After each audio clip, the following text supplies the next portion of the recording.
GHMC మీద చర్చ జరుగుతుంది, ఇంకా అనేకమైనటువంటి ఇంపార్టెంట్ బిల్లుల మీద చర్చ జరుగుతుంది. రండి సీన్ అనేది చర్చ జరుగుతుంది. ఈ సందర్భంగా ఏమైంది, ముఖ్యమంత్రి గారు నేను గతంలో ఉన్న పార్టీలో ఒక గుంటనక్క గారు ఉంటారు, వారిని మీరు అందరూ హరీష్ రావు గారిని పిలుచుకుంటారు. ఆయనను చూసి నేదో మాట అన్నాడు. అనగానే నన్ను అంటవా నువ్వు అని చెప్పి అసెంబ్లీ మొత్తం వాయిదా వేసుకుని వెళ్ళిపోయింది. అరే ఒక మాట వ్యక్తిగతంగా ముఖ్యమంత్రి ఏదో నిన్నంటే మొత్తం అసలు ప్రతిపక్షమే లేకుండా, ప్రతిపక్షం అంటే ఏంది, ప్రజల గొంతుక, ప్రతిపక్షం అంటే ఏంది, అన్యాయం ఎట్లా జరుగుతుందని ప్రశ్నించేటటువంటి ఒక వాయిసే ప్రతిపక్షం. It is not a party, it is a big responsibility.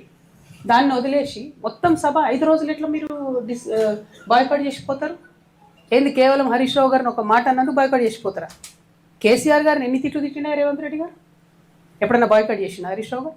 మొన్న ఈ గుంటనక్కకు డిప్యూటీ ఫ్లోర్ లీడర్ ఇవ్వగానే నేను చెప్పిన బీఆర్ఎస్ పార్టీని ఎవరు కూడా కాపాడలేరు అసెంబ్లీకి రాకపోతే అని. ఏం చేసిరు నిన్న? పోనీ జనరల్గా నేను కూడా పార్లమెంట్లో పనిచేసిన కదా, నేను కూడా ఎమ్మెల్సీగా పనిచేసిన కదా, ఒక ఏదన్నా అంశం మీద మనకు అభ్యంతరం ఉంటే అప్పుడు చర్చ ఒక అంశం మీద జరుగుతుంటే ఆ అంశం మీద వాకౌట్ చేయొచ్చు, మళ్ళీ రావాలా, నెక్స్ట్ అంశం మాట్లాడాలి. ఎందుకంటే నెక్స్ట్ అంశం కూడా ప్రజలకు ఇంపార్టెంట్ ఉంటుంది. నిన్న మూసీ ఇష్యూ టైంలో డిస్ప్యూట్ అయింది. మూసీ అయిపోయినాక ఏం చేసిరు, హైదరాబాద్లో 300 డివిజన్లు చేయడానికి బిల్లు పెట్టిరు. మరి అది అవసరం లేదా చర్చ? మనం 1/3 తెలంగాణ పాపులేషన్, 3వ వంతు తెలంగాణ పాపులేషన్ హైదరాబాద్లో ఉంటుంది. వాళ్ళకి సంబంధించి అంత పెద్ద నిర్ణయం జరిగితే ఎక్కడుంది ప్రతిపక్షం వాయిస్? లేదు. ఎందుకంటే హరీష్ రావు గారిని ఆయన ఏదో అన్నాడు కాబట్టి ముఖ్యమంత్రి గారు ఇల్లు పార్టీకి వాకౌట్ చేసిపోతారు. అసలు నేను ఇవాళ 2 స్పష్టంగా తెలంగాణ ప్రజలను, బీఆర్ఎస్ పార్టీని ఒక ప్రశ్న అడగదలుచుకున్నాను.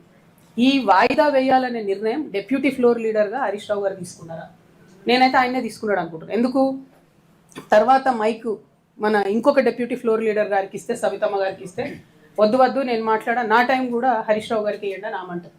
తర్వాత ఇంకో deputy floor leader Srinivas Yadav గారికి ఇస్తే వద్దు నేను మాట్లాడా, నా టైం కూడా ఆయనకే ఇవ్వండి అంటారు. అంటే అందరు డిప్యూటీ ఫ్లోర్ లీడర్ గారికి ఈ యొక్క ఫ్లోర్ లీడర్కే టైం ఇవ్వండి అని అడిగితే వాళ్ళు ఇవ్వమన్నారు. సరే కాంగ్రెస్ తొండి చేసింది అన్నది పక్కన పెడితే బీఆర్ఎస్ ఇష్యూ ఆలోచిస్తే ఈ నిర్ణయం హరీష్ రావు గారు తీసుకుంటే డెఫినెట్గా కేవలం బీఆర్ఎస్ పార్టీలో ఇవాళ మొత్తం హరీష్ రావు గారే ఆయన ఒక గుంపు తయారు చేసుకుంటున్నది క్లారిటీగా అర్థమైంది.